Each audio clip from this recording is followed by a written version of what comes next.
وحده والصلاة والسلام على من لا نبي بعده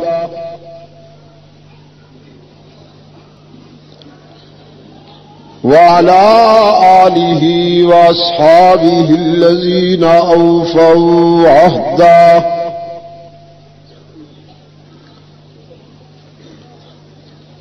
الذين هم مفاتيح الرحمة ومصابيح الغرر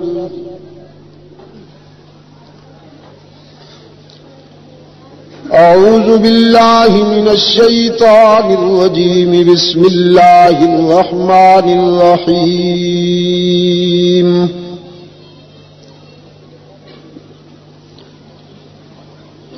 وَإِذْ أَخَذَ اللَّهُ مِيثَاقَ النَّبِيِّينَ لَمَا آتَيْتُكُم مِّن كِتَابٍ وَحِكْمَةٍ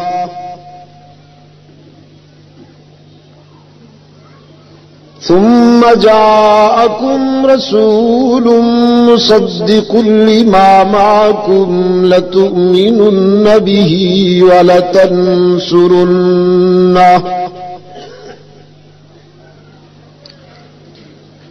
قال أأقررتم وأخذتم على ذلكم إصري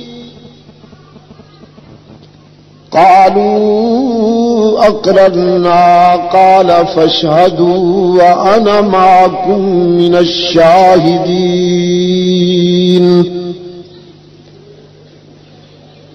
صدق الله مولانا العظيم. وقال النبي صلى الله عليه وسلم لا يؤمن أحدكم حتى يكون هواه تبعا لما جئت به وصدق رسوله النبي الأمي الكريم ونحن على ذلك لمن الشاهدين والشاكرين والحمد للہ رب العالمین. صدر اجلاس علماء کرام، محترم بزرگوں اور عزیز دوستوں، آج یکم نومبر 1987 ہم یہاں پبی ضلع پشاور میں دعوت و تبلیغ کی نسبت سے جمع ہیں. وقت بہت مختصر ہے اور مختصر سے اس وقت میں آپ سے میں جو باتیں کرنا چاہتا ہوں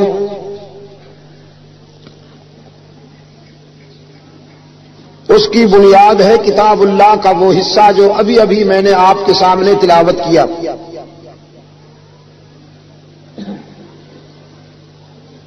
میرا یہ ذوق اور کچھ معمول سا ہو گیا ہے. جس مقام پر میں پہلی مرتبہ حاضر ہوتا ہوں وہاں اپنے دینی دوستوں کو وہ پہلا وعدہ یاد دلاتا ہوں جو اللہ نے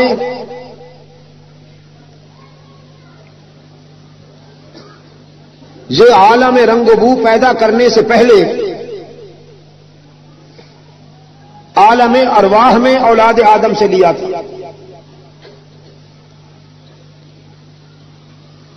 آج بھی اپنے اسی معمول اور ذوق کے مطابق اس تھوڑے سے وقت میں اللہ مجھے توفیق دے کہ میں اس وعدے کی یاد دہانی کراتے ہوئے کائنات کے سب سے بڑے انسان سید ولد آدم امام الانبیاء والمرسلین رحمت للعالمین صلی اللہ علیہ وسلم کی حیات طیبہ اور آپ کی سیرت پر حسب حال گفتگو کرتے ہوئے بات کو ختم کر سکتا.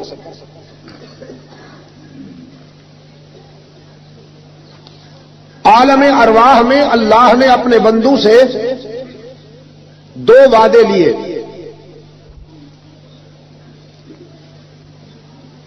پہلے وعدے میں اللہ نے اپنی ربوبیت سے متعلق اپنے بندوں سے اقرار لیا کہ تمہارا رب کون ہے، اور دوسرے عہد میں اللہ نے اپنے بندوں سے اپنے آخری رسول رحمت عالم صلی اللہ علیہ وسلم کی رسالت کا اقرار لیا.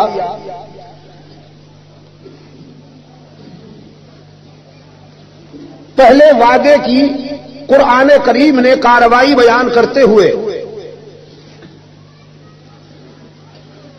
دنیا میں بسنے والے انسانوں کے دل و دماغ پر دستک دی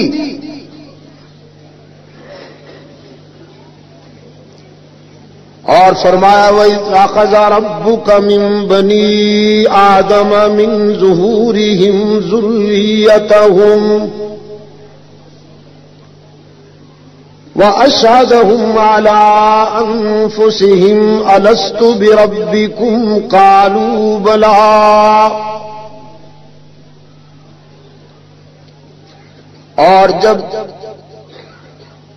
وعدہ لیا تیرے رب نے اولاد آدم سے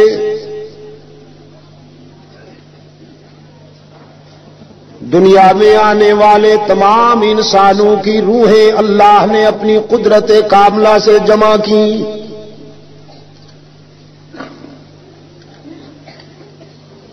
عربی عجمی، مشرقی مغربی، چینی فلسطینی، کالے گورے، مسلم غیر مسلم، وفادار غدار، نمک حلال نمک حرام،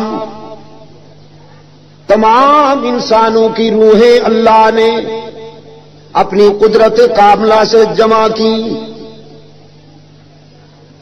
اور اس عظیم اجتماع سے خطاب کرتے ہوئے رب العالمین نے فرمایا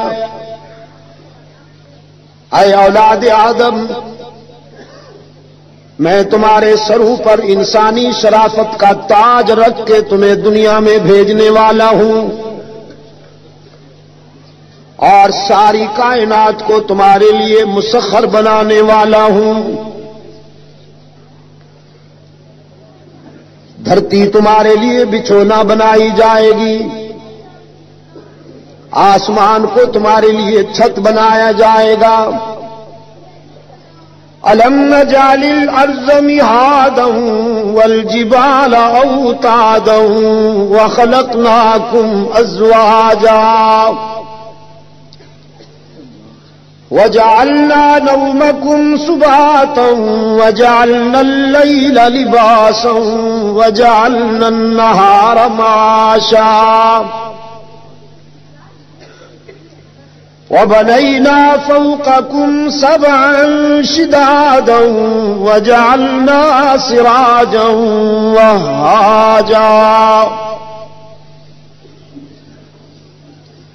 زمین کو تمہارے لیے مسخر بنایا جائے گا.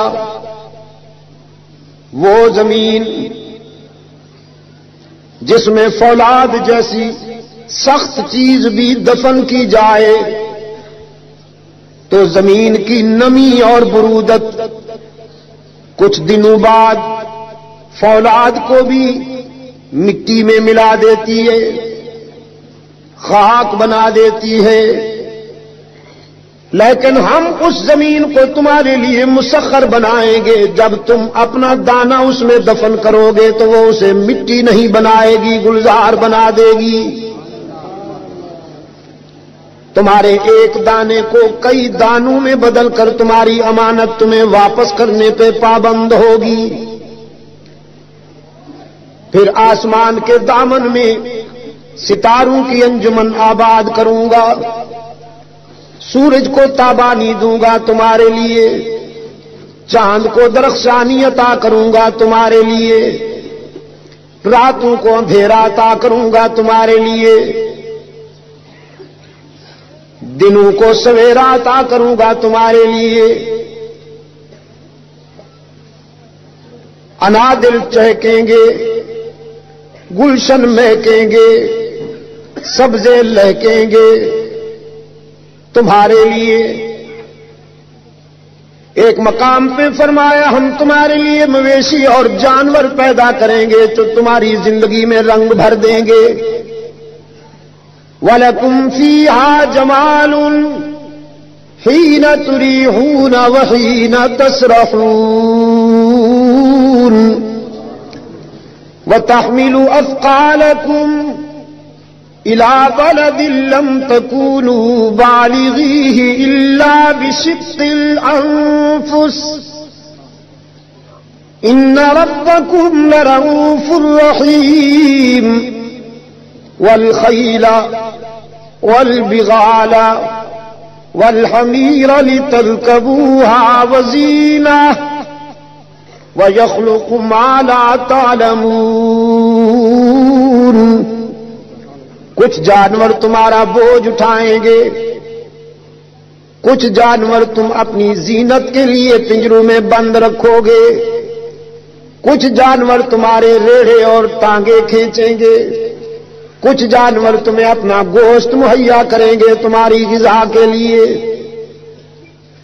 رب العالمین نے فرمایا ان ربکم لرؤوف رحیم، یہ میری مہربانی اور میرا کرم ہوگا کہ تم میرے بنو یا نہ بنو، لیکن میری مخلوق تمہاری بغاوت نہیں کرے گی۔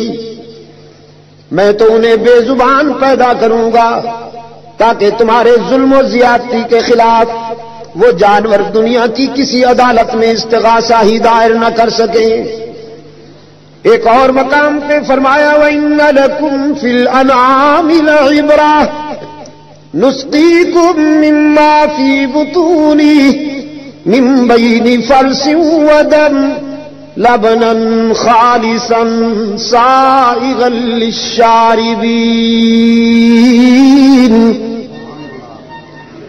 اے اولاد آدم، دودھ کا گلاس پینے سے ایک لمحہ پہلے کبھی سوچنا کہ کس نے بھیجا، کہاں سے آیا؟ کبھی غور کیا تو نے تیرے جانور کی رنگت سیاہ، اس کی گوبر بدبودار، اس کی رگوں میں دوڑنے والا خون سرخ، لیکن وہ کون ہے جو تیرے گلاس میں آنے والے دودھ میں جانور کی سیاہی کو بھی شامل نہیں ہونے دیتا، گوبر کی بو کو بھی شامل نہیں ہونے دیتا، خون کی سرخی کو بھی شامل نہیں ہونے دیتا کہ میرا بندہ بڑے لطیف ذوق والا ہے؟ جانور کی سیاہی، گوبر کی بو اور خون کی سرخی دودھ میں دیکھ کر کہیں میری نعمت کو قبول کرنے سے انکار نہ کر دے۔ رب العالمین نے فرمایا ان تینوں منفی چیزوں میں سے مثبت دودھ کی نہریں جاری کرنے والا کون؟ لبنا خالصا سائغا للشاربین، خوش رنگ اور خوش ذائقہ دودھ پلانے والا کون؟ قرآن کریم نے دعوت فکر دیتے ہوئے اولاد آدم سے کہا وفی انفسکم افلا تبصرون، کبھی اپنی اس 5 فٹ کی کائنات پہ غور کرنا،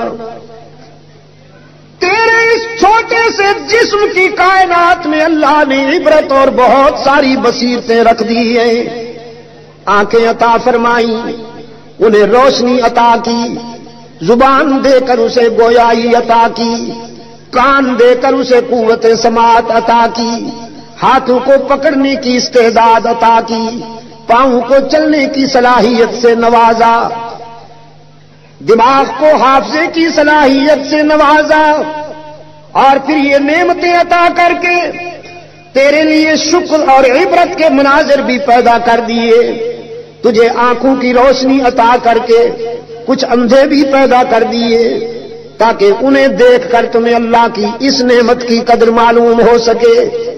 زبان و بیان کی فصاحت و بلاغت عطا کر کے کچھ گونگے بھی پیدا کر دیے جو بول نہیں سکتے، اشاروں میں باتیں کرتے ہیں، تاکہ انہیں دیکھ کر تمہیں اللہ کی اس نعمت کی قدر معلوم ہو سکے۔ کانوں کی سماعت عطا کر کے کچھ بہرے بھی پیدا کر دیے تاکہ انہیں دیکھ کر تمہیں اللہ کی اس نعمت کی قدر معلوم ہو سکے۔ ہاتھوں پاؤں کی سلامتی عطا کر کے کچھ دھرتی پر ایڑیاں رگڑ کر چلنے والے لولے لنگڑے بھی تجھے دکھا دیتا ہے تاکہ تیرے تکبر کا علاج ہو سکے۔ تجھے صحت اور جوانی عطا کر کے کچھ بستر علالت پر ایڑیاں رگڑنے والے بیمار بھی تجھے دکھا دیتا ہے تاکہ تیرے غرور کا علاج ہو سکے۔ تجھے خوشحالی اور تونگری عطا کر کے کبھی کبھی تیرے دروازے پر کوئی سوالی اور منگتا بھی بھیج دیتا ہے تاکہ اسے دیکھ کر تمہیں اللہ کی اس نعمت کی قدر معلوم ہو سکے۔ رب العالمین نے فرمایا یہ سب نعمتیں عطا کر کے میں تمہیں دنیا میں بھیجنے والا ہوں۔ اے اولاد آدم تم بتاؤ جب دنیا میں جاؤ گے الستو بربکم تو تمہاری جبین کس کے آگے جھکے گی؟ سوال کے لیے تمہارے ہاتھ کس کے آگے بلند ہوں گے؟ مشکلات میں کس کا نام پکارو گے؟ کس سے مدد مانگو گے؟ الستو بربکم میں تمہارا رب ہوں کہ نہیں؟ قرآن کہتا ہے تمام انسانوں نے وعدہ کیا بلا۔ اے محسن اعظم ہم وعدہ کرتے ہیں کہ دنیا میں جا کر تیرے سوا کسی کو اپنا رب نہیں مانیں گے، تیرے سوا کسی کے آگے سر نہیں جھکائیں گے، تیرے سوا کسی کے آگے دامن نہیں پھیلائیں گے، تیرے سوا کسی کو مشکلات و مصائب میں نہیں پکاریں گے۔ تو ہی ہمارا مسجود، تو ہی ہمارا معبود، تو ہی ہر جگہ موجود، یہ وعدہ کر کے آئے ہو عالم ارواح میں۔ تو ہی ہمارا مسجود، تو ہی ہمارا معبود، تو ہی ہر جگہ موجود، تو ہی یا تو بھی؟ مسجود کون؟ یاد دہانی ہو جائے ہماری جبین کی عاجزیوں کے لیے مسجود کون؟ پبی والو یاد رکھنا ساری روح اسی میں ہے۔ قرآن کریم نماز کی ہر رکعت میں آپ سے وعدہ لیتا ہے، کہلواتا ہے ایاک نعبد و ایاک نستعین، ہم تیری ہی عبادت کرتے ہیں اور کرتے رہیں گے، ہم تجھ سے ہی مدد مانگتے ہیں اور اللہ کے سوا کسی سے مدد نہ مانگیں گے، نہ مانگی تھی۔ بیماریوں کو دور کرنے والا وہی، اولاد عطا کرنے والا وہی، سب کے بیڑے پار کرنے والا وہی، مصائب و مشکلات میں کام آنے والا وہی، وعدہ کر کے آیا ہے انسان اس دنیا میں آنے سے پہلے کہ تیرے سوا ہم کسی کو رب نہیں مانیں گے۔ قرآن کریم کو کھولیے، قرآن کریم کھلتے ہی آپ کو یہی وعدہ یاد دلاتا ہے، الحمدللہ رب العالمین۔ پھر قرآن کریم کو پڑھتے جائیے، متعدد مقامات پر قرآن کریم انسان کے دل و دماغ پہ دستک دیتے ہوئے یاد دلاتا ہے، اعبدوا ربکم الذی خلقکم والذین من قبلکم، عبادت اسی رب کی کرو جس کی ربوبیت کا وعدہ تم عالم ارواح میں کر کے آئے ہو۔ جو کچھ مانگنا ہے اسی سے مانگو، رزق دینے والا وہی، صحت دینے والا وہی، شفا عطا کرنے والا وہی، اولاد دینے والا وہی۔ اور عصر حاضر کا نوجوان کتنا بے وقوف ہو گیا ہے، وہ کہتا ہے اولاد تو رب دیتا ہے لیکن بیوی پیر کی قبر پہ ملتی ہے۔ بیویاں مانگنے کے لیے پیروں کی قبروں پہ جاتا ہے، وہاں جا کے جھنڈیاں لہراتا ہے، وہاں جا کے نظریں مانتا ہے، اور قبروں پہ بیٹھے ہوئے ہیں بین الاقوامی یتیم، مست قلندر، سب کچھ اندر، دما دم، نہ دھوکہ نہ غم، کمائیں گے احمق کھائیں گے ہم، یہ بیٹھے ہوئے ہیں بین الاقوامی تبرکات، وہ جاہلوں کی جہالت سے خوب فائدہ اٹھاتے ہیں، ان کا ایکسپلائٹیشن کرتے ہیں، استحصال کرتے ہیں، اور کہتے ہیں اللہ تعالیٰ تو بڑے بڑے معاملات میں مصروف ہے، یہ چھوٹے چھوٹے کام اس کے پیارے کرتے ہیں۔ وہ آسمان کا نظام چلا رہا ہے، زمین کے جو کام ہیں یہ اللہ نے یہ چھوٹے چھوٹے اپنے وائسز بنا دیے ہیں، چھوٹے اپنے نائب بنا دیے ہیں۔ تم ان کے پاس آیا کرو، نذرانے دیا کرو، مال لایا کرو، کچھ لے کے آؤ گے تو کچھ لے کے جاؤ گے، خالی ہاتھ آؤ گے تو خالی ہاتھ جاؤ گے، پانچوں گھی میں ہے ان کمبختوں کی۔ ہر تجارت میں نقصان کا اندیشہ ہے، کوئی بھی بزنس کریں آپ اس میں لاس کا نقصان کا اندیشہ ہے، لیکن یہ قبر پرستی کا بزنس اتنا کامیاب بزنس ہے، ایسی سدا بہار تجارت ہے، کبھی نقصان کا اندیشہ ہی نہیں، اس لیے کہ خرچ تو کچھ ہوتا نہیں، بس آمد ہی آمد ہے۔ اور یہ بزنس صرف اس سرزمین پہ چلتا ہے پاکستان میں اور ہندوستان میں، باقی ساری کائنات کا نظام اللہ چلا رہا ہے۔ دریاؤں میں مچھلیوں کو اولاد وہی دیتا ہے، صحراؤں میں چیونٹیوں کو بچے اللہ ہی دیتا ہے، افریقہ کے جنگلوں میں، یورپ میں، مشرق وسطیٰ میں، ساری کائنات میں قرۂ ارض پر پرندوں کو، جنگل کے درندوں کو، سمندروں کی مچھلیوں کو، صحراؤں کی چیونٹیوں کو، سب کو اولاد وہی دیتا ہے۔ لیکن پاکستان کا جاہل اس کا عقیدہ یہ ہے نہیں، پیر صاحب دے گا تو دے گا، وہ تو بڑے بڑے معاملات میں مصروف ہے، مجھے بیوی بھی یہیں سے ملے گی، بیٹا بھی یہیں سے ملے گا۔ پیر صاحب کے پاس پڑے ہوئے ہیں، وہ جب چاہے کسی کو دے گا۔ ہمارے پنجاب کے جاہل جب بچہ پیدا ہو تو نام ہی اس کا پیراں دتا رکھتے ہیں، پیراں دتا۔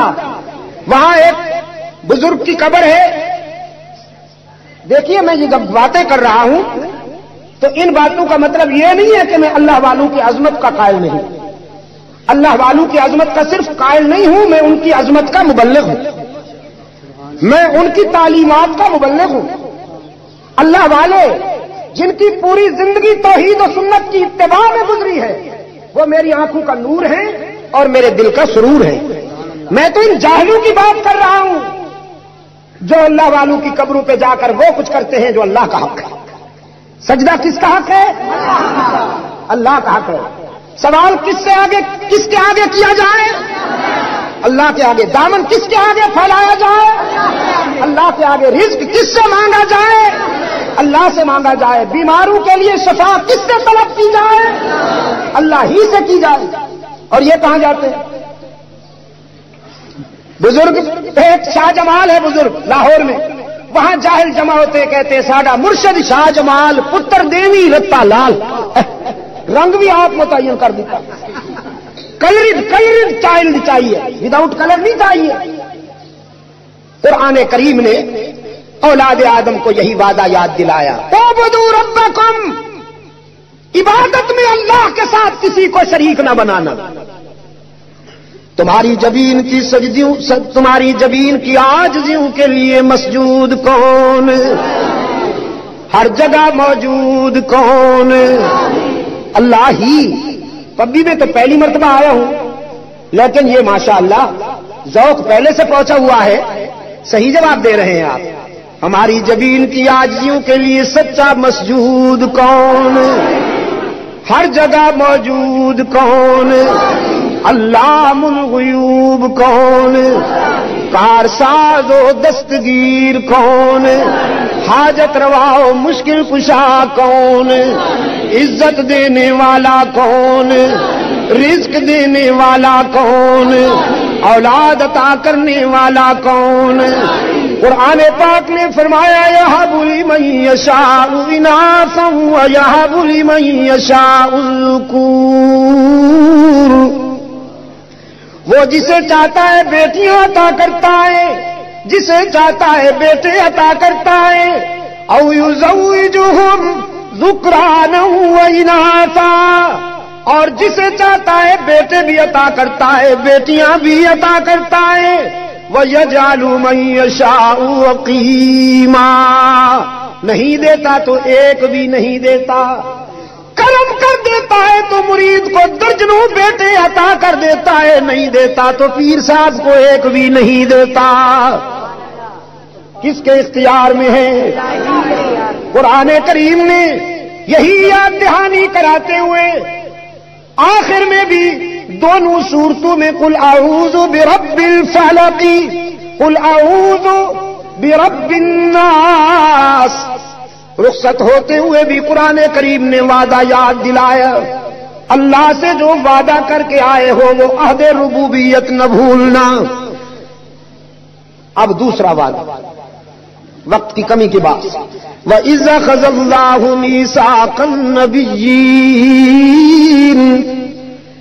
اپنی ربوبیت کا وعدہ لینا تھا رب العالمین نے، تمام انسانوں کی روحیں جمع کی، اپنے محبوب کی رسالت کا وعدہ لینے کے لیے اللہ نے انبیاء کی مقدس ارواح کا اجتماع فرمایا۔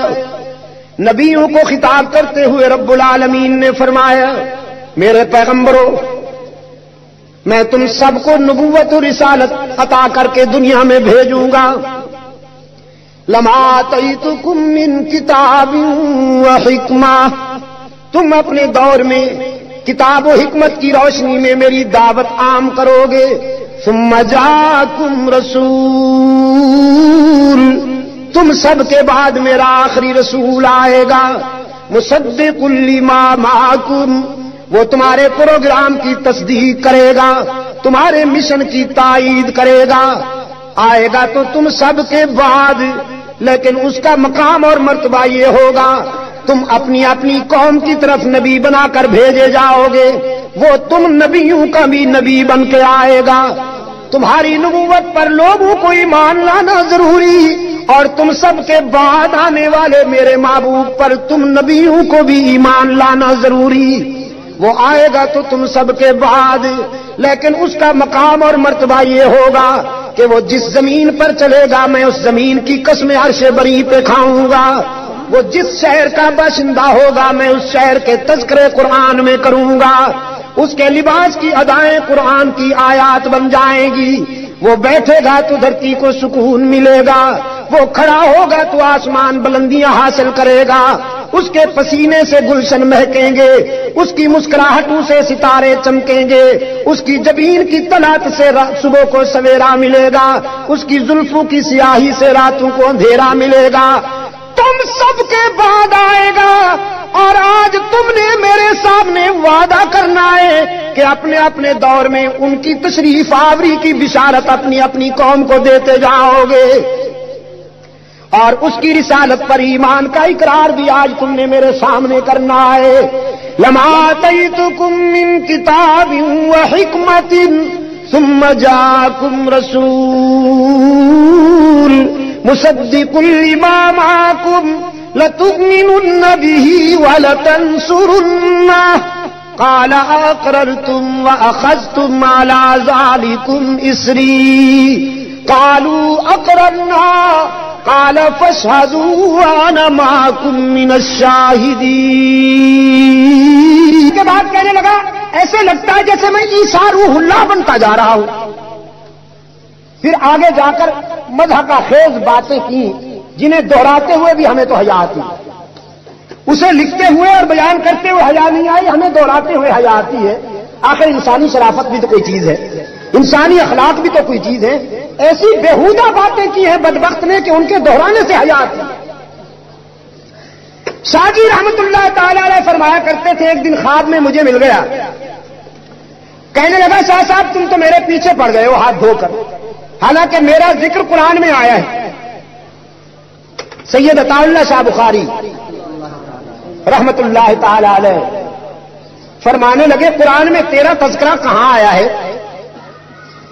مرزا صاحب کہنے لگے حضرت عیسیٰ علیہ السلام نے جب اپنی قوم کو خطاب کرتے ہوئے فرمایا تھا کہ یاتی من بعدی اسمہ احمد، میرے بعد ایک نبی آئے گا، اللہ کا ایک پیغمبر آئے گا جس کا نام نامی اسم گرامی احمد ہوگا، تو کہنے لگا احمد وہی میں تو ہوں، یہی تو وجہ ہے جو مجھے مانتے ہیں، جو میرا فالو کرتے ہیں وہ احمدی کہلاتے ہیں۔ شاہ صاحب رحمت اللہ علیہ نے فرمایا، پہلے پڑھے لکھے حضرات کے لیے ایک بات کہتا جاؤں، خصوصاً یہ دفتری مخلوق، یہ جو ہمارے کلر قسم کے بابو ہوتے ہیں نہیں، وہ قادیانیوں کو کیا کہتے ہیں؟ احمدی. کبھی ان کو احمدی نہ کہنا، کبھی ان کو احمدی نہیں کہنا چاہیے. احمدی تو ہم اور آپ ہیں.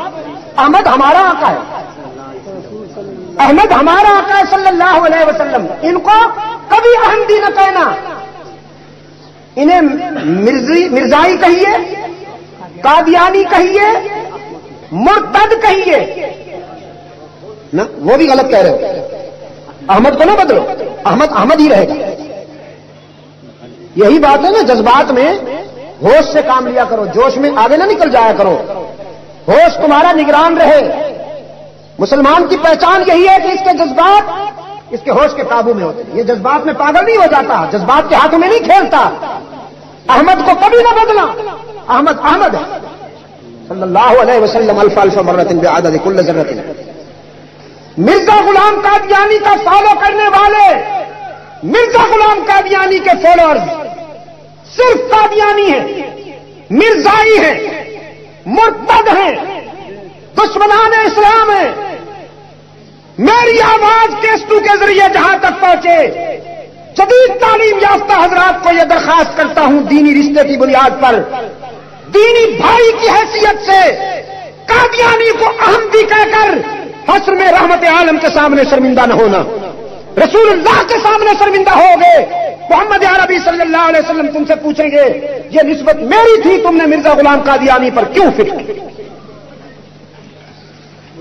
یہ بات یاد آئی نا. شاہ صاحب رحمت اللہ علیہ نے فرمایا تیرا نام تو احمد نہیں ہے.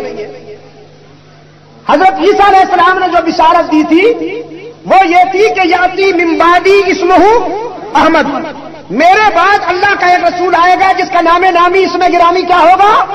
احمد ہوگا. تو ہے غلام احمد. تیرا کیا نام ہے؟ غلام احمد. تو احمد اور ہے، غلام احمد اور ہے. کہنے لگا غلام تو والدین نے ساتھ ملا دیا، یہ غیر ضروری ہے، اسے ہٹا دیا جائے تو احمد نہیں بچتا. میں غلام کے بغیر والا احمد ہوں. شاہ صاحب پہچانیے مجھے. شاہ صاحب پر اللہ کی رحمتیں ہوں، ایسے موقع پر انہیں بھی عجیب باتیں ذہن میں آتی تھی. فرمانے لگے اچھی بات ہے، تو غلام کے بغیر احمد بننا چاہتا ہے تو یہ عطا اللہ کھڑا ہے نا تمہارے سامنے، تو اسے بھی عطا کے بغیر اللہ سمجھو. تیرا غلام زائد، میرا عطا زائد. تو غلام کے بغیر احمد تو ناچیز، بلکہ ناچیز نہیں باچیز. ہاں اب تو بہت بڑا ہو گیا ہوں. مجھے عطا کے بغیر اللہ سمجھو. تو جب اللہ تجھے ریجیکٹ کرتا ہے، میں کہہ رہا ہوں کہ تو میرا نبی نہیں ہے، تو تیری نبوت کی گنجائش کہاں سے نکل آئی؟ نعرہ تکبیر. امیر شریعت سید عطا اللہ شاہ صاحب بخاری. یہ الزامی جواب، اس کو کہتے ہیں الزامی جواب. عربی میں اس کو کہتے ہیں علاج بالمثل عربی میں. فارسی میں کہتے ہیں کلوخ اندازرا پاداش سنگ، اور اردو میں کہتے ہیں اینٹ کا جواب پتھر. ہمارے خان صاحب، ہمارے پٹھان بھائی پشاور سے جا رہا تھا بمبئی. تقسیم سے پہلے فرنٹیئر میل چلتی تھی نہیں، وہ اب بھی چل رہی ہے انڈیا میں. اٹاری سے بمبئی تک فرنٹیئر میل چلتی ہے. اب بھی میں جاتا ہوں تو اکثر اس پہ سفر کرتا ہوں، وہ ماضی یاد آتا ہے. فرنٹیئر میل پر ہمارا ایک پٹھان بھائی جا رہا تھا بمبئی. راستے میں انگریز سوار ہوا اسی ڈبے میں. اس نے دیکھا سیٹیں مصروف ہیں، جگہ ہے نہیں، خان صاحب لیٹے ہوئے سیٹ پر. تو انگریز گیا خان صاحب کو جھنجھوڑ کے کہنے لگا خان توڑا سیٹ دیتا ہے. خان صاحب نے آنکھ کھولی، دیکھا انگریز کھڑا ہوا ہے، سیٹ مانگ رہا ہے. خان صاحب کی اور انگریز کی ازل سے نہیں بن رہی. ان کو جو پیس ڈالا ہے انگریز نے اور انگریز کے پٹھو نے، اس لیے کہ پٹھان کی رگ رگ میں دشمنی، انگریز کی دشمنی رچی ہوئی ہے. ساری دنیا انگریز سے سمجھوتا کر لے لیکن پٹھان کا خون کبھی انگریز سے سمجھوتا نہیں کرے گا انشاءاللہ. صرف انگریز سے سمجھوتا نہیں کرو گے یا انگریز کی تہذیب سے بھی سمجھوتا نہیں کرو گے. سوچ کر یہ نیو جنریشن کو سنبھالو، نئی نسل کو سنبھالو. ان کو پتلون میں ذرا مزہ آنے لگا.